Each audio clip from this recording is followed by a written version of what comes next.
Hello dear student, आज हम BCom part first EFM paper second भारतीय बैंकिंग एवं वित्तीय प्रणाली में अध्ययन करेंगे। पिछली क्लास में हमने पढ़ा था कि व्यापारिक बैंकों के क्या क्या कार्य होते हैं, उनको एक चार्ट के द्वारा समझा था और उसमें प्राथमिक कार्यों का विस्तृत अध्ययन किया था। आज हम पिछले ही टॉपिक को कंटिन्यू करेंगे और जानेंगे कि प्राथमिक कार्यों के अलावा बैंक क्या क्या अन्य कार्य करते हैं। प्राथमिक कार्य में दो कार्य शामिल थे, जमायत स्वीकार करना और ऋण देना। अब समझते हैं कि अभिकर्ता संबंधी कार्य क्या क्या हैं। अभिकर्ता संबंधी कार्य में बैंक एक प्रतिनिधि के रूप में अनेक कार्यों का निष्पादन करता है। इन सेवाओं के बदले बैंक ग्राहकों से निर्धारित शुल्क वसूल करते हैं। कुछ सेवाओं के लिए बैंक शुल्क वसूल नहीं करते हैं।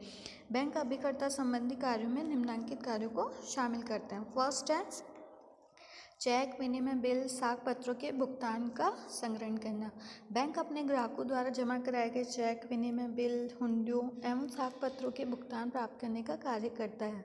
ये कार्य बैंक अपने ग्राहकों के एजेंट के रूप में करता है। उसका भुगतान संग्रहण करके ग्राहक के खाते में जमा कर देता है।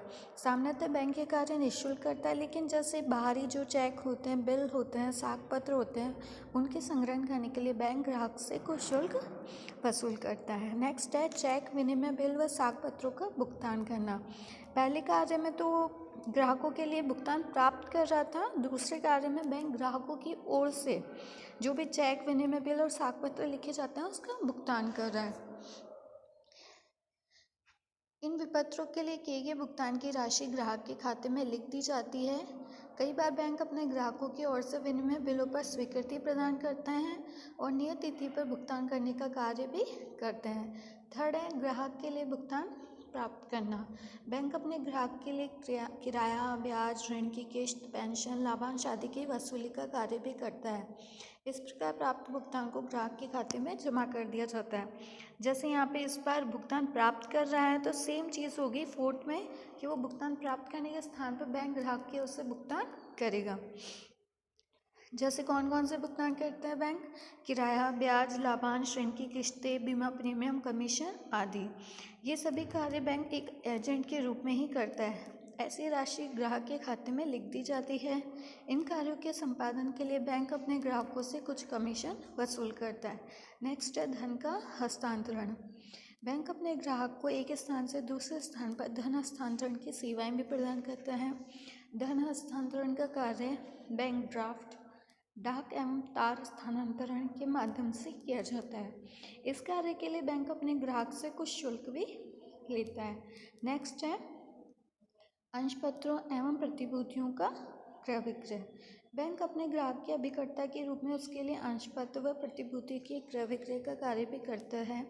सामान्यतः बैंक को ग्राहक की तुलना में शेयर बाजार की अधिक जानकारी होती है, अतः बैंक ग्राहक के हित में अंश पत्रों व प्रतिभूतियों का क्रय विक्रय करता है। इस कार्य के लिए बैंक ग्राहक से शुल्क वसूल करता है। नेक्स्ट है प्रबंधक, विन्यासी व निष्पादक का कार्य। बैंकर अपने ग्राहक के आदेशानुसार उसकी संपत्ति के विभाजन करने, उसका व्यवस्थाई प्रबंध आदि दायित्वों के रूप में अभिकर्ता का कार्य करता है। वे अपने ग्राहक की वसीयत को भी क्रियान्वित करने का कार्य करता है और अपने ग्राहक की ओर से बैंक, न्यायालय व अन्य सरकारी आदेशों को लागू करने का कार्य करता है। एट्थ है अभिगोपन का कार्य। बैंक बड़ी औद्योगिक एवं व्यापारिक इकाइयों के द्वारा जितने भी अंश पत्र, ऋण पत्र और प्रतिभूतियाँ निर्गमित किए जाते हैं उनके अभिगोपन का कार्य भी करता है।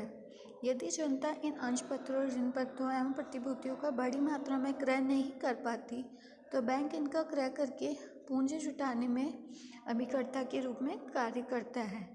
इससे पूंजी जुटाने वाली संस्था के प्रति जनता के में विश्वास में वृद्धि होती है और न्यूनतम पूंजी प्राप्त करने की गारंटी मिल जाती है।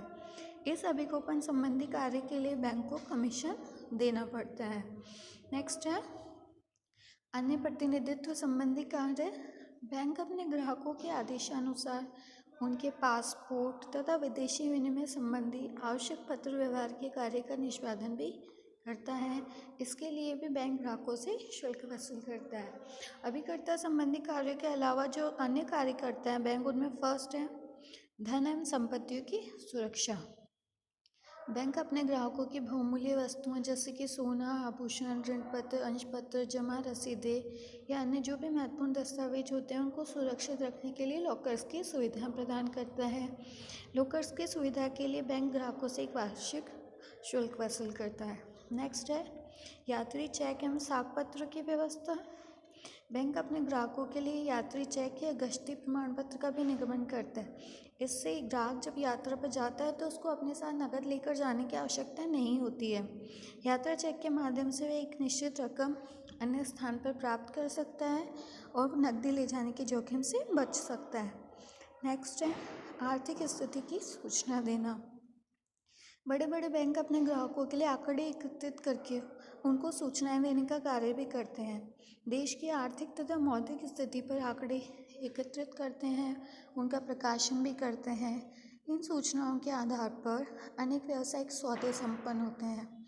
इससे ग्राहकों की जोखिम भी कम हो जाती है और जनता को देश विदेश की आर्थिक व मौद्रिक स्थिति की जानकारी प्राप्त होती है।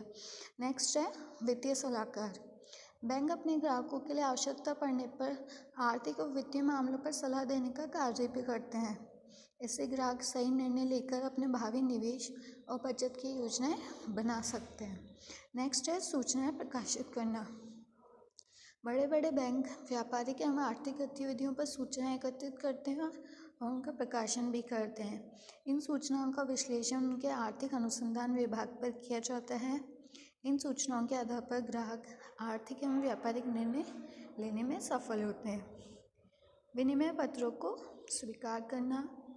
बैंक अपने ग्राहकों की ओर से लिखे गए विनिमय पत्रों को स्वीकार करता है और निश्चित तिथि पर इन बिलों के भुगतान की व्यवस्था भी करता है। नेक्स्ट है ऋणों की जमानत।